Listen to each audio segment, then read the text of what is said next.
Shut up about the sun. Shut up about the sun. Hey, we're recording the podcast. Shut up.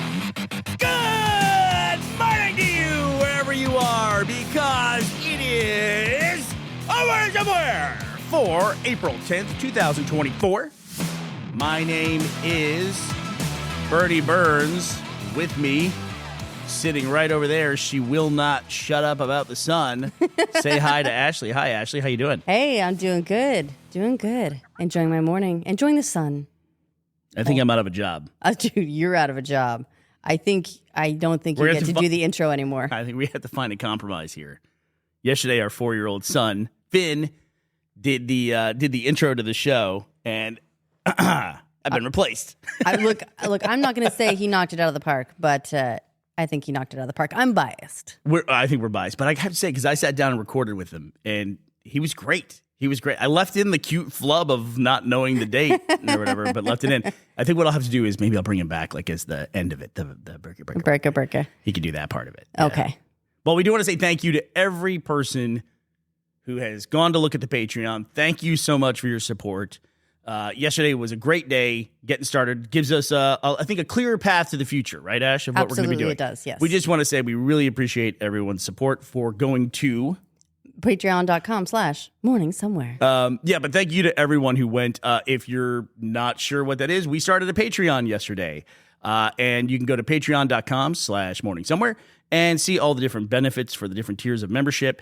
And you can see, this is important, we have a limited time offering that if you sign up by the end of Friday and you stay subscribed to the end of May, we will send you a lovely coin. There may be shipping charges that apply. We're working that out as we go. Yeah, Co-Founders Club, limited edition challenge coin will never make it again. Never, ever, ever. And we shared on the Patreon, we shared a proof of the front side. We should have a proof of the back side tomorrow. We're really trying to make sure that we get it right. The essence of mush. We have to capture his real true spirit in there. How do you capture that in collectible form? How do you do that? But we'll work at it. And thank you for everyone who's visited. It's been a lot of fun. We launched a Discord as part of it and have been getting that up and going, and that's been fun as well. I would say right now we're at the level, Ash, where I feel like we can be, if we end up doing ads, we can be very selective about the ads we do, which doesn't always work with those ad networks. They kind of want you to do everything and anything. Yeah. But I think we're in a position now where we can be a lot more selective. We sure are. Makes me happy. And we don't need any ads at all today because we want to thank Derek S. and Kevin P. from the Patreon for making this episode of Morning Somewhere ad-free for the rest of our listeners. Thank you, guys. I say that after a giant ad for our Patreon. It'll calm down, guys. I promise. We'll get back to normal. All right, big news today. Drop today was Shut Up About the Sun. That's just because there's no other time I'm going to be able to use that drop. I have been loving all the pictures of people's eclipse stuff, and it's like it has, though, petered out really quickly. Austin, our friends in Austin, they've already pivoted from, look at this incredible celestial event, to the weather sucks. There was a big hailstorm last night in Austin. Was there? Yeah, a giant one. Like people were showing like pieces of like 4-inch hail. I don't know what's going on, dude. I don't know what's going on. I don't know.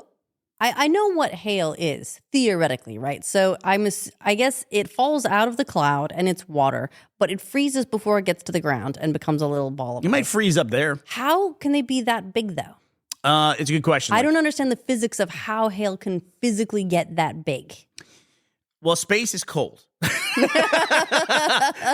So it must get up there. It must supposed to be the wind. See, like there's enough wind to keep everything up, right? And then it must freeze up there. There's some meteorologist listening to this, like panicking. Flop sweat right now hard.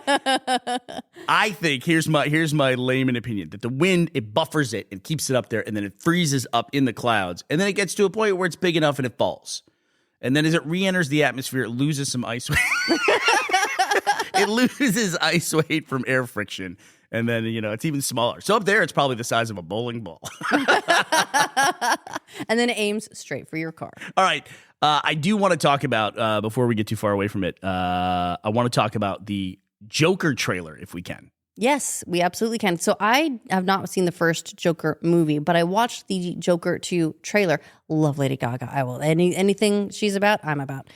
Did you watch the movie she was in with Bradley Cooper? No. People got really really weird about that. So I guess I'm just in some of this, and some of the stuff that she's in, I'm all about. But I thought it looked awesome. I think it looks great. I want to go on record here saying I don't have the best history with predicting how comic book movies are going to be received.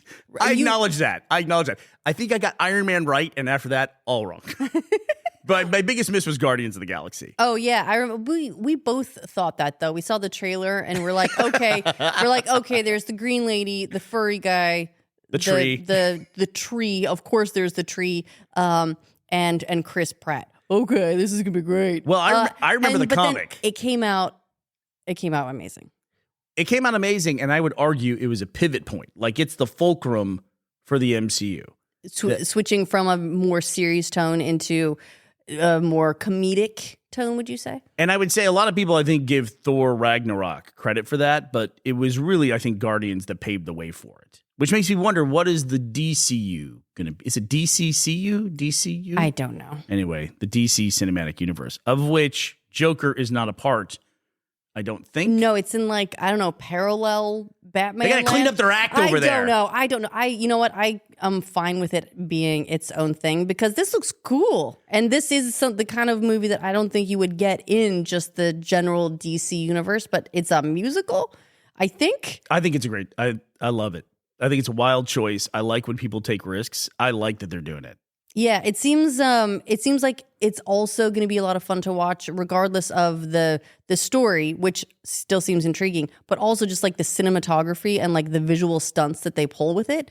It seems, based on the trailer, it seems very promising. And there's a lot of conjecture, as there always is with every single trailer that comes out. All I can say is that it's beautifully shot, and I think the music is a great angle because, would you say you didn't see Joker, Ashley?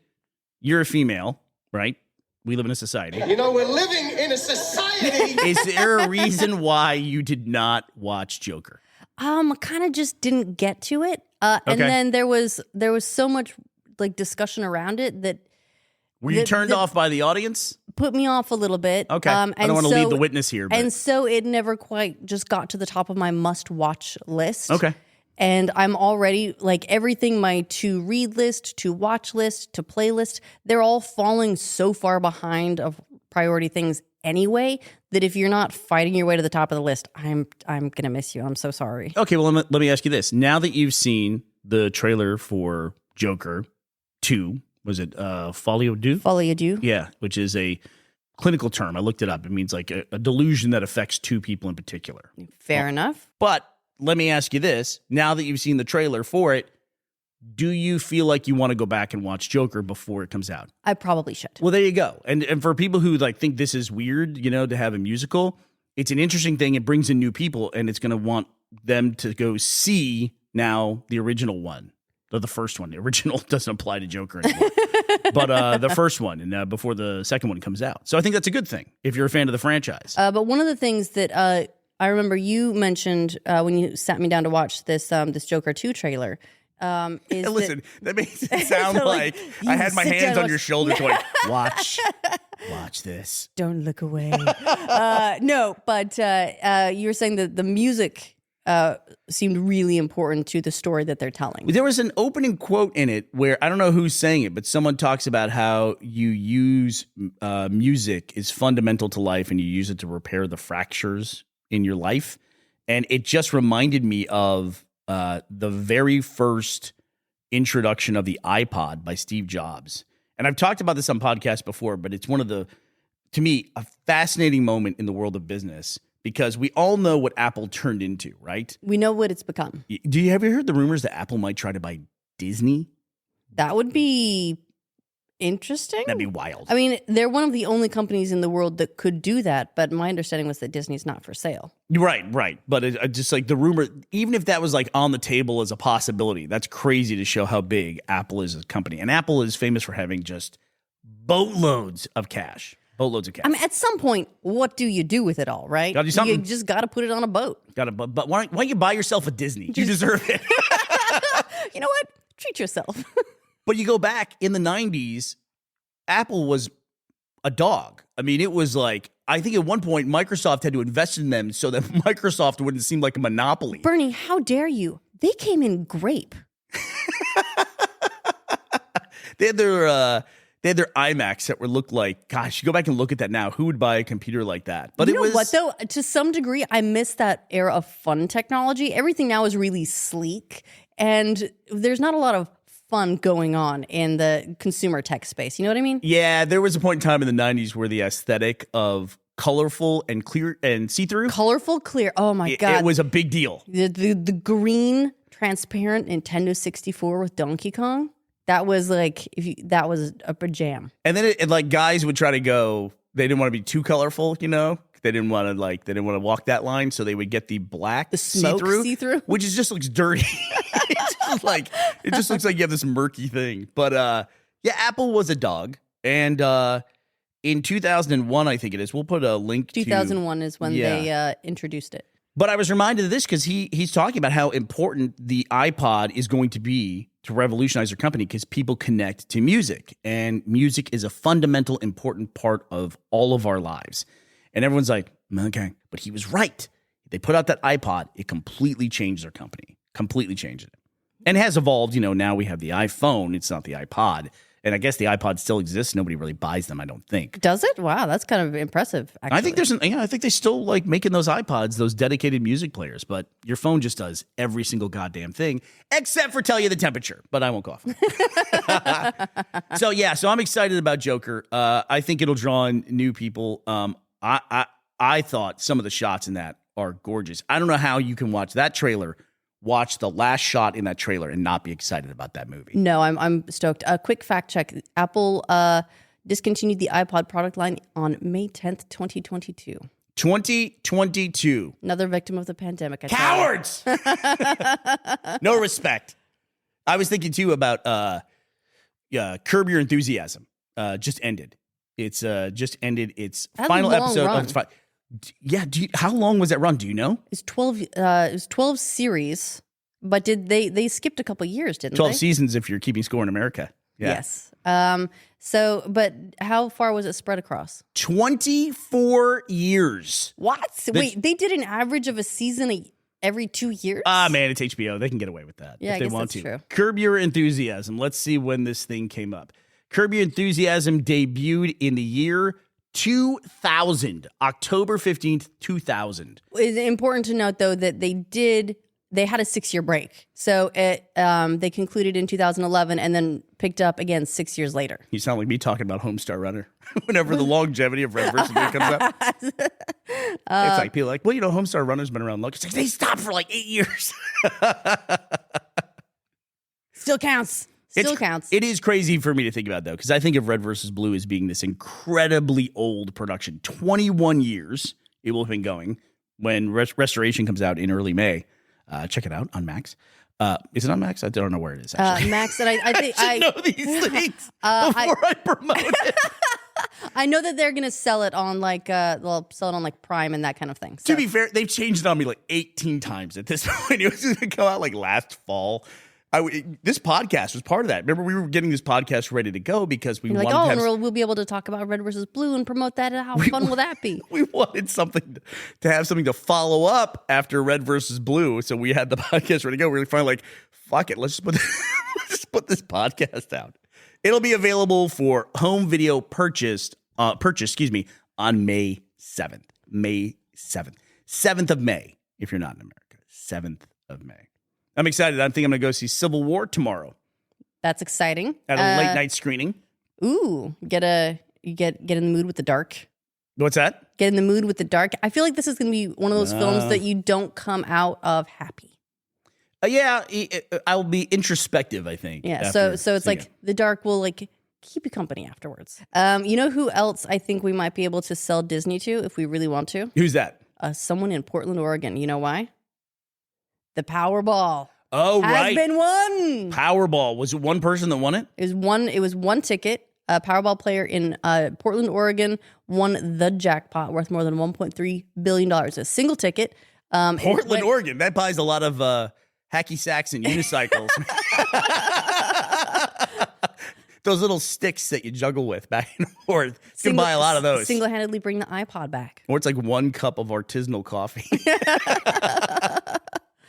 I see these videos all the time. They show up on my Instagram reel of people who go all out making a cup of coffee. I'm talking like they have this wire stick with protrusions on it that they stir the coffee inside of it, then they tamp it down, they put a filter on it. And they have different tampers for different types of coffee. They have a screw on, it's like a precision instrument, with intolerances, and they go click and they get everything right, and they pour the cup of coffee, and it's like, okay, I want to try that cup of coffee. How do I don't want to buy $3,500 worth of coffee equipment in order to make this and spend apparently what looks like half an afternoon to make a tiny shot of espresso. Just show me a place where I can try it, And everyone's like, oh, that'll make the best cup of coffee you've ever had in your life. It's like, I feel like if that was the case, there would be some coffee shop that sells you $50 cups of coffee. Specializes in $50 coffees. And I would try a $50 cup of coffee once, if this is going to be the greatest coffee of my life. I'm not going to buy an $800 strawberry, but I'll buy a $50 cup of coffee once in my life, for God's sake. I don't know what happens, Bernie, if it ruins you. The same as that $800 strawberry. What if you can never go back? Can I give you a hot take? I just think if that was a thing, that would be an amazing cup of coffee, and everyone would say this is the quintessential cup of coffee. You got to try it, and I would try it. It would be like, that's incredible. Here's the thing, though. It's always espresso, and I realize that purists enjoy espresso a great deal, but for me, it's just a bit strong. Oh, really? To me, it's holding that cup where you can only get one finger on it. That's it. You got to do all the other fingers hanging off. It's like having a colorful iMac. It's walking that same line. Does it come in sunset? It makes me feel like a giant sitting there holding it. What were the other colors of Mac? I know they had purple, violet, and there was teal, but they all had fun names, right? Like grape. The only one I know is that one. Why is that one the one that stuck? Do you want to know something strange? I feel weirdly connected to that point in time and that culture because the very first viral video we ever had was I recorded this thing with Gus where I had him talk about being a gamer on the Mac, and it was a parody of the old Apple Switch ads.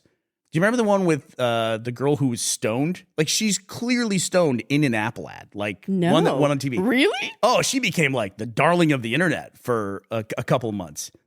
Her name was Ellen Feiss. Look that up. If I remember don't know that, how I've missed this. Look this up. Yeah, she was literally stoned in an Apple commercial. I shouldn't say literally. I think they even said she had eye drops or something, or allergies. They gave a rationale for it later. But everyone accepted the fact that this girl was baked while advertising Apple products. Oh, yeah. No, I do recognize this girl. Yeah. We'll put the video. I'm sure somebody has that video. I mean, the way she's talking and everything, it's pretty funny. Yeah. But our first viral hit was a parody of the Apple Switch ads. And then other people put out Apple Switch parodies. One guy was talking about using those colorful iMacs as a boat anchor. I remember in particular. And there was a guy who had sex with his iMac and stuff. It was weird. I don't remember all this stuff from so long ago. It's 25 years ago. But we were very critical of all the other Apple Switch parody ads because we thought we were the best one. Of course. It's weird how you get territorial about stuff. It was fun, though. What, in that period of time? Yeah. Yeah. I remember seeing that video. I would have been working at Ubisoft at the time, and it would have just come up at work and got passed around. That's how everything was done, at the time, is someone gets it and then shows everyone else because, downloading stuff was a pain in the butt. Well, and that was the thing, too, where Matt was working in visual effects out in L.A., and he had a guy that he was managing who had always go by his desk to make sure he was on task because he would always just surf the web and watch random stuff. And he walked in one day, and sure enough, he was watching a video, but it was Gus. And he called me back in Texas, and he goes, this sounds like you're writing. Did you make a video with Gus about Apple Switch ads?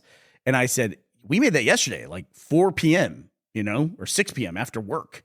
And it got to Matt the next morning before I even called him to tell him, hey, this thing's out there. That's amazing. That was hey, this could be a thing. We can put video on the internet. It goes wherever we want to because we've been going to film festivals and all that other stuff. And all the web stuff I've been doing with my web friends was all blog related, all typed out stuff. I mean, I don't think they'd ever made a video before in their life, And so it was weird how like in that moment, kind of all these different things kind of came together. All right, what else do we want to talk about today? Let's see. There's been some sad updates about Kit Harington. I mean, he's health-wise, he's fine. I realized as soon as that came out of my mouth. Jon Snow. Well, he doesn't. So there's he has previously popped up as a cameo at the end of Eternals, right? For the like as an entry to the MCU is correct. Got a sword. Yeah, it's the character he's got a sword. The sword has a voice and a personality, and it's like he's the character. He's the Black Knight. I didn't know the Black Knight really had that much lore. Honestly, I knew the Black Knight is a member of the Avengers, and he was just a knight. That's all. Well, I didn't know there was all this backstory to him. Well, unfortunately, he's saying that he might not end up in the MCU anyway, because he just says he doesn't know anything about any projects in the works. He doesn't know anything? You know nothing, Jon Snow. I saw a sad update too. It's like Kit Harington's sad update week. He also said that there was a Game of Thrones spin-off series planned for Jon Snow, and now that's not moving forward either. Yeah, like a sequel series and stuff. They announced they did the Star Wars thing, right? Remember Star Wars announced like 8,000 spin-offs and then canceled all of them. This seems like Game of Thrones went through a really similar thing where they're like, we're going to make this, and we're going to make this, and we're going to make this, and we've got this idea, and it's going to be great. And then most of them didn't end up happening. House of the Dragon ended up happening. It's great. And apparently they're working on the Dunk and Egg, was a Knight of the Seven Kingdoms series, and they've actually made some casting announcements about that. But everything else, just off in the breeze. To be fair, House of the Dragon was a book that George R.R. Martin wrote, right? Has he written anything else in that Game of Thrones-averse?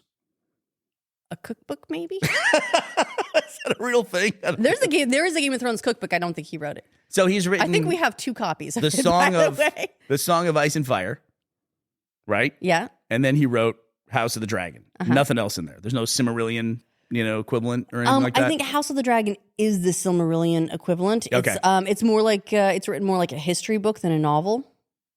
To the point that I was like, oh, really? Not a novel? It's a history book? I don't care. I'm not reading it. I did think in the Battle of the Trident and all these things that you hadn't seen in Game of Thrones that were all the prehistory before Robert Baratheon took the throne.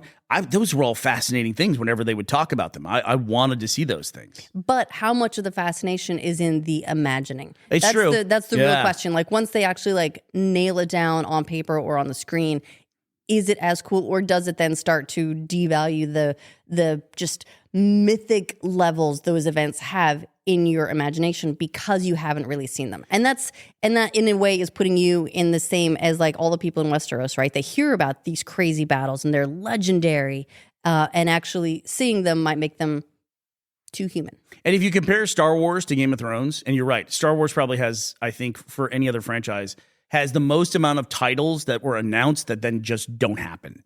I can't think of another franchise that has as many announcements as them that just get mothballed at some point. Star Wars essentially started with the present day stuff with 4, 5, 6. Then it had the prequel stuff with 1, 2, 3, and then had the modern sequels, 7, 8, 9. It seems like Game of Thrones did the 7, 8, 9 first. Now they're doing House of Dragon, the 1, 2, 3.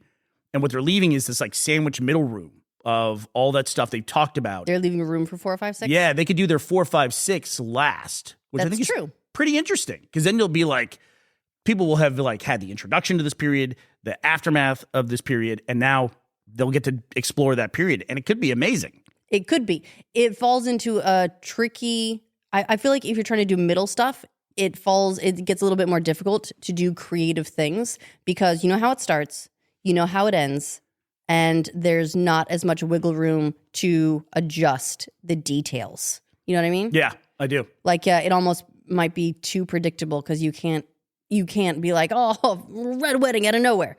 You just can't do that because we already know how it has to go. Yeah. And if it was a big deal, someone probably would have mentioned it later on. Right. But then you can just kill everybody. It's Game of Thrones, and nobody survived from the event. Fair enough. So you don't know. And I do want to correct myself about one thing. I said that Game of Thrones, they had already made their 7, 8, 9. Actually, what they made was 7, 8, 8.5. All right. Well, that does it for us today.